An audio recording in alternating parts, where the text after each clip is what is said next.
পরিমণির কাণ্ডে চাকরি হারাচ্ছেন সাবেক এডিসি সাকলাইন, তদন্তে যা পেয়েছে পুলিশ।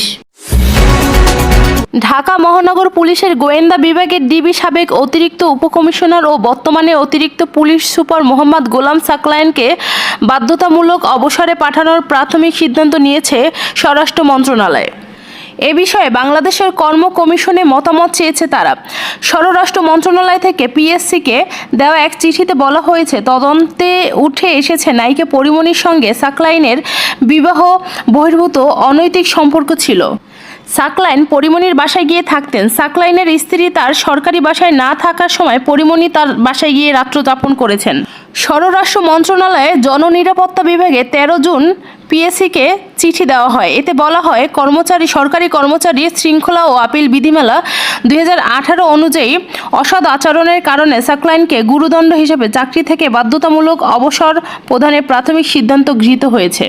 বিষয়টি নিয়ে সাকলাইনের বক্তব্য জানতে তাকে প্রথম আলোর পক্ষ থেকে ফোন করা হয়। খুদে বার্তা পাঠানো হয়, কিন্তু সাড়া পাওয়া যায়নি। পরিমণি প্রথম আলোকে বলেছেন, বিষয়টি ব্যক্তিগত পর্যায়ে এখনও আসে নাই। ব্যক্তিগত পর্যায়ে যদি আসে তখন আমি কথা বলবো। এখন মনে হয় না আমার কোনো কথা বলার দরকার আছে। স্বরাষ্ট্র মন্ত্রণালয়ে চিঠিতে বলা হয়, সাকলাইনের ডিবি গুলশান বিভাগে থাকার সময় নায়িকা পরিমণির সঙ্গে ঘটনাক্রমে তার দেখা হয় এবং যোগাযোগ শুরু হয়। এরই ধারাবাহিকতায় তিনি নায়িকা পরিমণির বাসায় নিয়মিত রাত্রি যাপন করতে শুরু করেন।